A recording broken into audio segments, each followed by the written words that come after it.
Hello, I am Latasia Wright, the owner of LT Wellness, and this is the first part of my Living Well While Pregnant series.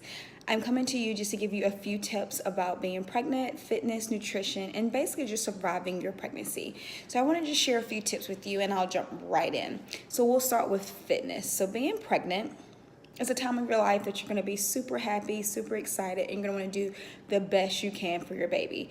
And so even if you wasn't physically fit, this may be a time that you think about being physically active to stay healthy. And so I have a few tips for that. General rule, of course, number one is to consult your doctor. If your doctor clears you, you definitely are good to go work out. And if you don't have any complications or any high risk issues, then generally working out is going to be good for you. Typically, whatever you've done before a workout is good during your workout. You're just pregnant. A lot of times people feel like you have to be treated differently, and you don't, but you do have to listen to your body. So long as your doctor clears you and says it's okay, you go forward and work out. So several type of people: the person that never worked out before, I would generally say just do easy stuff. Maybe get with a personal trainer, maybe get in classes that are meant for prenatal, and then simply walk, riding a bike. Water is always good because of the buoyancy, so any aerobic classes or swimming or anything like that. And get started in your first trimester. Most people don't feel their best in the first trimester, but doing something and getting started then, if you can get it going then, you can carry it throughout your pregnancy. If you're more intense and you work out all the time, no need to stop what you're doing. No need to stop at all. I say continue. This is my second pregnancy and I'm 33 weeks. The first pregnancy, I didn't really change anything. I laid on my back. I did all the workouts that I did before getting pregnant, and I did it all the way up until about 2 weeks before I delivered, and I really didn't have any discomfort. There was a completely different story this time. So the advice to those people that are physically active: if you can do what you can do, go ahead and continue to do those workouts. But if you feel your body in any type of way that doesn't agree with what you're doing, like laying on my back started getting very difficult very early on, so Pilates type exercises became more difficult for me and I stopped them. I've had friends that ran all the time and loved running, but as soon as in their second trimester they had a lot of low pressure in their pelvis, so they stopped. So it doesn't mean you're not strong, it doesn't mean that you're weak or anything. You don't have to think about those things when you're pregnant. It is solely about the health of you and your baby. So listen to your body and adjust if you need to. So that is my number one tip for people that are physically active and know what they do. Every pregnancy is different. Every woman is different. Every pregnancy with the same woman is different. So you may experience something completely different a second time go around, your first time around, whatever. So if your body's telling you, hey, this doesn't feel too good, listen to it and modify and adjust your workouts as you need to. But I say get moving. I don't take some of the classes that I took before I started taking cycling. I was taking cycling at the beginning of this pregnancy, always taking bar classes. I can still do most of the bar class, I just can't lay on my back. So I do a lot of stuff at home and I do home workouts and I keep myself moving. And I say get moving and stay stretching. The little bit that you can do. It's going to help you all the way into the end of your pregnancy. It's going to keep you strong. It's going to keep you in less discomfort, and it'll definitely help during your labor. But most importantly, always, always, always, always listen to your body. And then nutrition. Staying healthy is important during your pregnancy, but this is definitely a time where you want to cut calories or think about losing weight or anything like that. Even if you're overweight or in an unhealthy situation, you need to consult with your doctor on how to create a plan for you to stay healthy and continue to feed the baby, because you need way more than what you would do without the baby inside you. So it's not a time to cut back, but it could be a time to make a few changes. If you ate a lot of fast food or you didn't really think about vegetables or water, those things are good. Add those back in. So first and foremost, always get lots of water. Staying hydrated is just really good throughout your pregnancy. And then beware of good foods. Get those good foods into your body: veggies, fruits, good juices. Like even if you go to Whole Foods and get a fresh pressed juice, those are good ways to get things in your body that you're fueling the body, helping the body. And of course, most people are going to recommend a prenatal vitamin. And then there's some debate now, like if you're eating healthy enough, then using the right type of food and source of food, you could probably forego the prenatal vitamin. But that is definitely something you consult with your physician or your midwife or whoever's caring for you during your pregnancy. But get the healthy stuff in. It only helps your baby develop. One thing I know I did with both pregnancy is get folic acid in my body very early on because it helps with birth defects. So I actually took the pills when I decided to conceive. I would take those by themselves along with my other vitamins or whatever things that I did. So that is something very good in the beginning of your pregnancy, and then obviously throughout in your prenatal vitamin in the foods that you eat. And then lastly, relax a little bit. You're eating for two. Don't think like, oh, I'm gonna eat double because I'm eating for two. But if you want a donut, get a donut. If you want to eat that Chick-fil-A or get something a little extra, usually most healthcare providers would say if your body's craving something, you may need it. Ice cream could have some benefits. It could not. It could just keep you sane. So don't feel bad about indulging just a little bit, especially during this time, because you need those extra calories. Like anything else before and after pregnancy, just be in balance. Don't go too overboard that you're gaining way too much weight than you're supposed to, but don't feel guilty if you want a little piece of cake during this pregnancy. And then lastly, I just want to give you some tips and just overall healthy pregnancy and preparing to deliver and bring your baby into the world. For me personally, I think you should educate yourself. Not in this typical sense of in 6th grade we had sex ed and learn where the babies come from and how they're made. No, really learn about what happens through the stages of pregnancy, what your body is made to do, what your body is supposed to do. It just helps you have some insight on it so you're not completely relying on your doctors or some outside force to tell you what is happening with your body.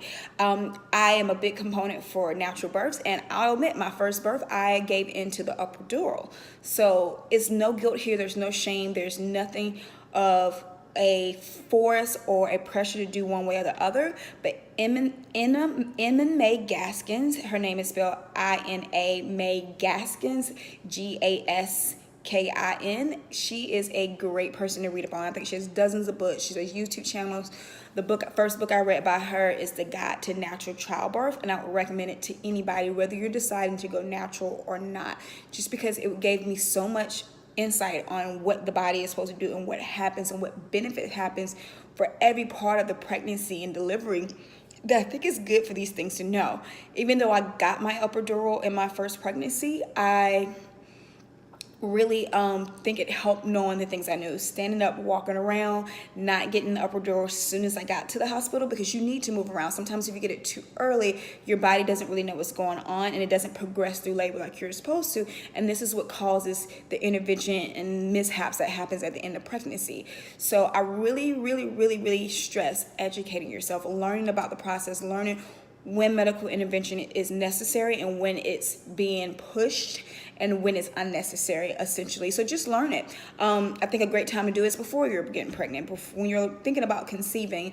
But if you got 9 months, take the time and learn it and still make the decision that's the best for you. And then that's when you want to come up with a birth plan. And I really encourage birth plans because you want to know what you want to do, whether it's natural, epidural. I don't recommend anybody, I don't give anybody like do this or do that, but I don't recommend anybody opting in for a C-section that doesn't have to have one. Meaning it's your first baby and you don't have any reason to get one.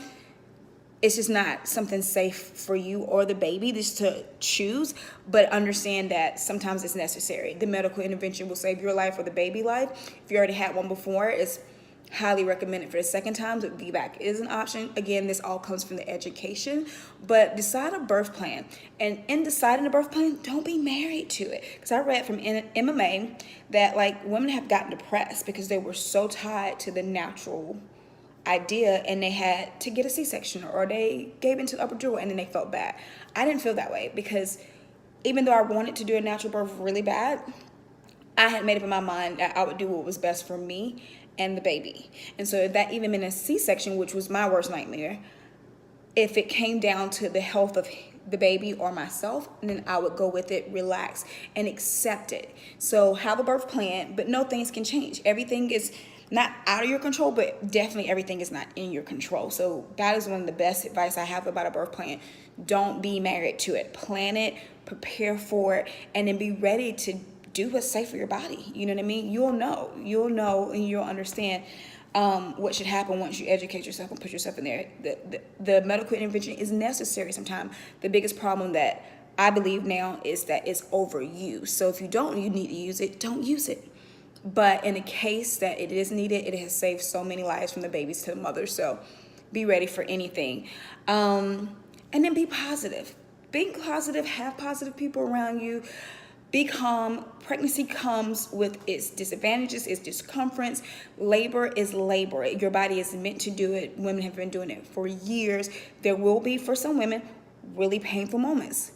But they're not moments that you cannot survive. And these are the things you kind of want to have in your head. Being realistic, but not being afraid of the process, because then your body is tense. And if you're tense, it works against you in your pregnancy and in your labor. So when I say be positive and think positive, you're strong, you're able to do this. Look up techniques to get your mind prepared. Whether you're going natural, whether you're going with the epidural, whether you already know you have to have another C-section because you already had two, you still can prepare yourself and be positive and have affirmations and have positive people and things around you speaking about birth.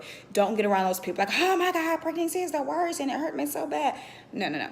I'm telling you, it's real. I went through it. It was real, but it wasn't the most painful thing I've ever been through in my life. It definitely was an experience. It was different and I felt it, but I would not go and say that it wasn't. The contractions were tolerable. I'm going to share my birth stories on my Facebook page. So if you follow me, tune in, but I'll share a little bit more. But I had discomfort and everyone's going to get weak. But if you're prepared for whatever you want your birth plan to be, you can get through it. But don't have the negative talk to freak you out. And then lastly, talk to other mothers, the positive mothers, the mothers that are encouraging, that want to share their story, and just it's good to relate to other people. And I think I've always got solace from talking to other people and other moms about pregnancy, babies, the things I experienced, the things I feel, and it just really helps. And so those are my tips for you. This is part 1 of my Living Well While Pregnant series. And my second one's going to be a workout, and my third one is going to be a stretch. So I hope you tune in to those other two. And I enjoyed talking with you today, and I hope this helps you. And if you have any questions, always feel free to reach out. You always can follow me on Instagram, which is LT Wellness, or you can also follow me on Facebook, LT Wellness as well. The Instagram page has an underscore in it, and my name is LaTasia Wright, so you can find my page and friend me, or just email me at latasia.wright@gmail.com. Hope you have a wonderful pregnancy if you're pregnancy, and thank you for tuning in.